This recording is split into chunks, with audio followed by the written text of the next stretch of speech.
Hello બાળ મિત્રો, કેમ છો? મજામાં ને? હા, તો આગળ આપણે એકમ 1 હિન્દી મૂળાક્ષરો, એકમ 2માં અ સે અજગર, એકમ 3માં આ સે આમ તેનું આપણે પુનરાવર્તન કર્યું. તો હવે આપણે અહીંયા એકમ 4 ઈ સે ઇમારત આપણે અહીંયા પાકી નોટમાં લખીશું. તો પહેલાં આપણે અહીંયા આપણે જેવી રીતે પહેલાં અહીંયા તારીખ અને વાર લખતા હતા એવી રીતે તારીખ ને વાર લખવાનું છે હાસ્યામાં. અને અહીંયા વિષય હિન્દી ને વિષયાંક એકમ 4 ઈ એટલે ઈ સે ઇમારત, ઇમારત એટલે બહુમાળી મકાન. આટલું આપણે ઉપર હાસ્યામાં લખીશું. બરાબર, સરસ મજાના સારા અક્ષરે, કંઈ પણ ગંદુ ન થાય નોટમાં એ ખાસ ધ્યાન રાખવાનું છે આપણે. બરાબર છે. તો આગળ આપણે પ્રશ્ન 1 ઈનો મહાવરો કરીએ. ઈ એટલે છોટી ઈ, હસ્વ ઈ. તો ઈમાં પહેલાં આપણે અહીંયા હિન્દીમાં ઈ લખીશું અને એની સામે ગુજરાતીમાં ઈ. પછી હસ્વકી, તો એમની સામે ગુજરાતીમાં હસ્વકી. પછી હસ્વખી, તો અહીંયા ગુજરાતીમાં હસ્વખી. હસ્વગી, તો અહીંયા ગુજરાતીમાં સામે હસ્વગી.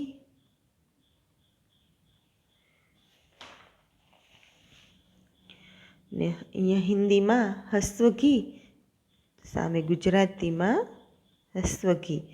હિન્દીમાં હસ્વચી, તો અહીંયા ગુજરાતીમાં હસ્વચી. અહીંયા હસ્વછી હિન્દીમાં, તો અહીંયા ગુજરાતીમાં હસ્વછી. આવી રીતે સરસ મજાના અક્ષરથી આપણે લખતું જવાનું છે. ગુજરાતીની હિન્દીની સામે ગુજરાતી.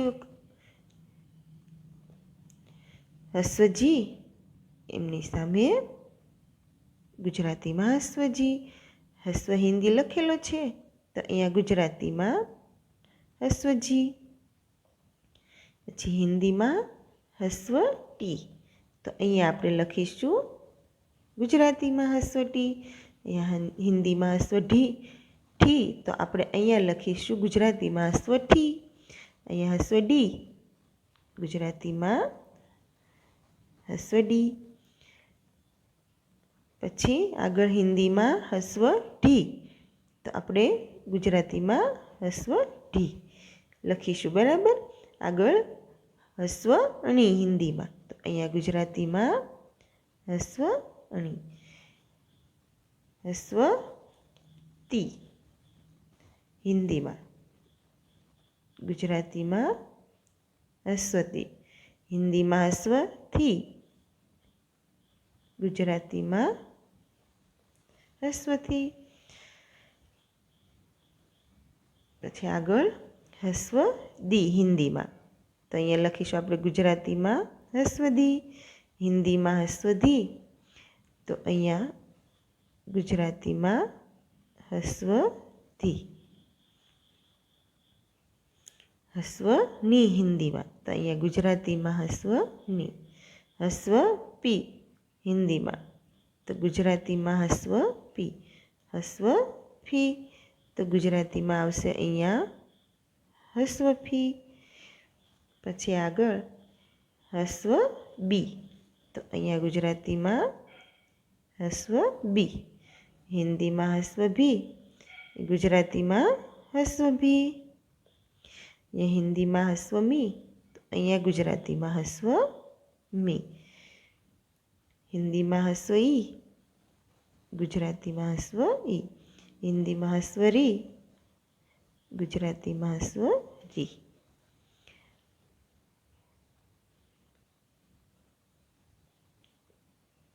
હસ્વ લી, ગુજરાતીમાં હસ્વ લી.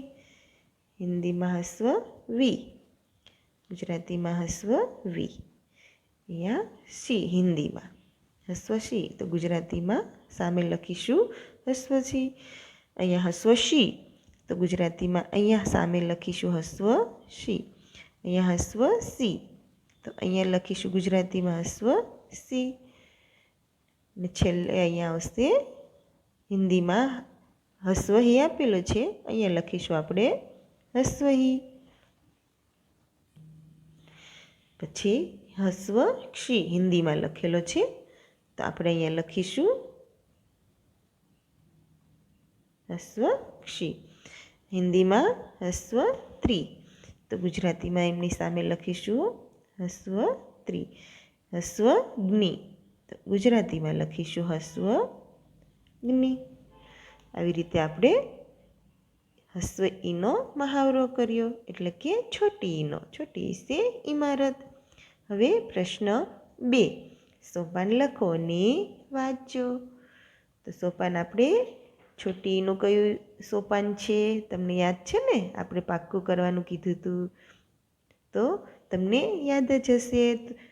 છોટી ઈનું સોપાનનું નામ છે કિતાબ પઢ. તો આપણે અહીંયા હેડિંગ લખીશું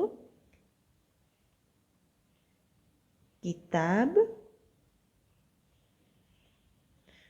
પઢ.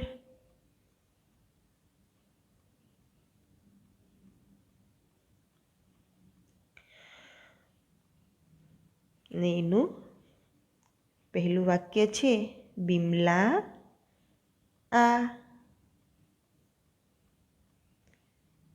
વિમલા આ.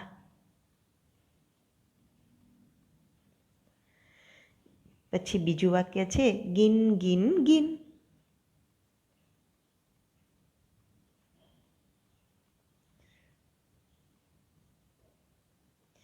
ગિન ગિન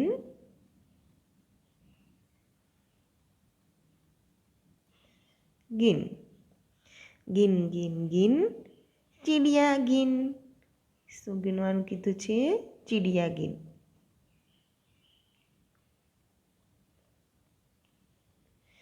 ગિન ગિન ગિન ચીડિયા ગિન.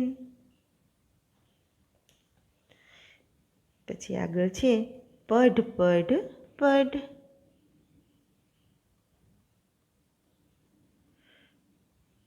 સરસ મજાના સારા અક્ષરે આપણે લખવાનું છે, બરાબર? બોલતું જવાનું ને લખતું જવાનું છે. પઢ પઢ પઢ કિતાબ પઢ.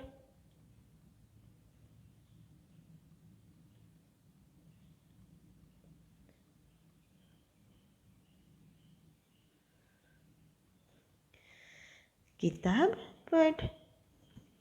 પછી આગળ ગા ગા ગા.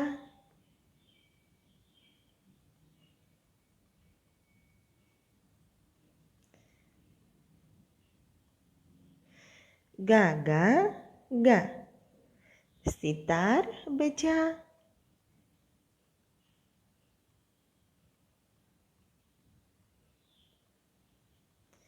સિતાર બજા. ગા ગા ગા ને શું બજાવવાનું કીધું? સિતાર બજા. સિતાર બજા ને ગાના ગા. આવી રીતે આપણે સરસ મજાના લાઈન બાય લાઈન સરસ અક્ષરથી લખતા જઈશું સોપાન, અને વાંચતા જઈશું, એટલે આપણને બરાબર યાદ રહે. પછી ચિત્ર બના.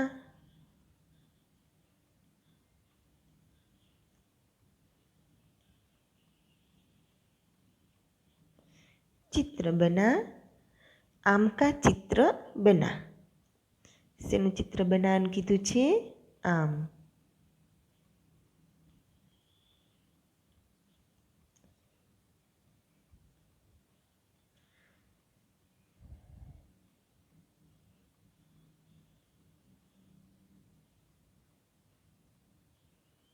આમ કા ચિત્ર બના. હવે આગળ પ્રશ્ન 3, હિન્દી શબ્દોના ગુજરાતી અર્થ લખો. તો હિન્દી શબ્દો આપણે અહીંયા લખેલા જ છે, તમારે નોટમાં લખવાના છે પહેલાં. તો હિન્દી શબ્દમાં પહેલો શબ્દ કયો છે? ઇનામ. ઇનામ. તો ઇનામનું ગુજરાતી થાય ઇનામ. ઇનામનું ઇનામ જ થાય, બરાબર? આપણે ગુજરાતી અર્થ યાદ રાખવાના છે. તો જ આપણને આગળ આપણે પરીક્ષામાં પૂછાય ગમે ત્યારે તો આપણને આવડે. પછી હિન્દીમાં બીજો શબ્દ છે કિતાબ. હિન્દીમાં આપેલું છે કિતાબ, તો કિતાબનું ગુજરાતી થાય પુસ્તક. પછી ત્રીજો આપેલો છે અક્ષર ગિન, તો ગિન એટલે કે ગણતરી કરવી. ગિન એટલે ગણતરી, ગણતરી અને અથવા ગણવું બંને થાય, બરાબર. પછી આગળ પઢ. પઢ એટલે ભણવું, ગુજરાતીમાં થાય ભણવું. તમે ભણો છો ને બધા, એવી રીતે ભણવું અને અથવા વાંચવું.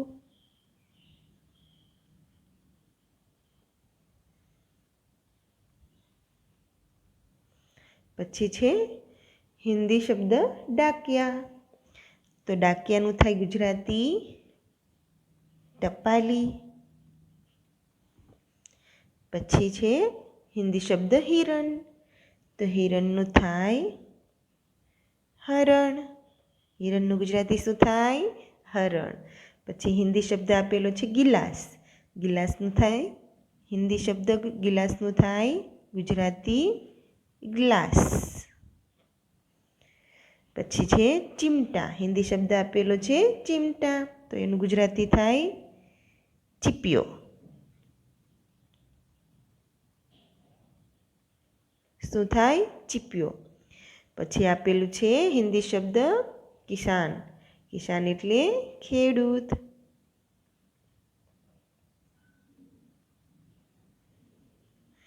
હિન્દી શબ્દ પછી આગળ આપેલો છે વિમાન, તો વિમાનનું ગુજરાતી થાય વિમાન. પછી આપેલો છે શિક્ષક. શું થાય? એનું હિન્દી શબ્દ છે આપેલો શિક્ષક, તો એનું ગુજરાતી શબ્દ થાય શિક્ષક. શિક્ષકનું થાય શિક્ષક જ, અથવા શિક્ષકને શું કહેવાય? સર પણ કહેવાય, બંને અર્થ થાય. પછી છેલ્લે આપેલો છે સાયકલ. સાયકલ હિન્દી શબ્દ છે તો એનું ગુજરાતી થાય સાયકલ, બરાબર. તો આજનો અભ્યાસ આપણે આટલો કર્યો. હવે આગળનો અભ્યાસ આપણે આપણા આગળના વિડીયોમાં કરીશું બાળમિત્રો. તો આવજો.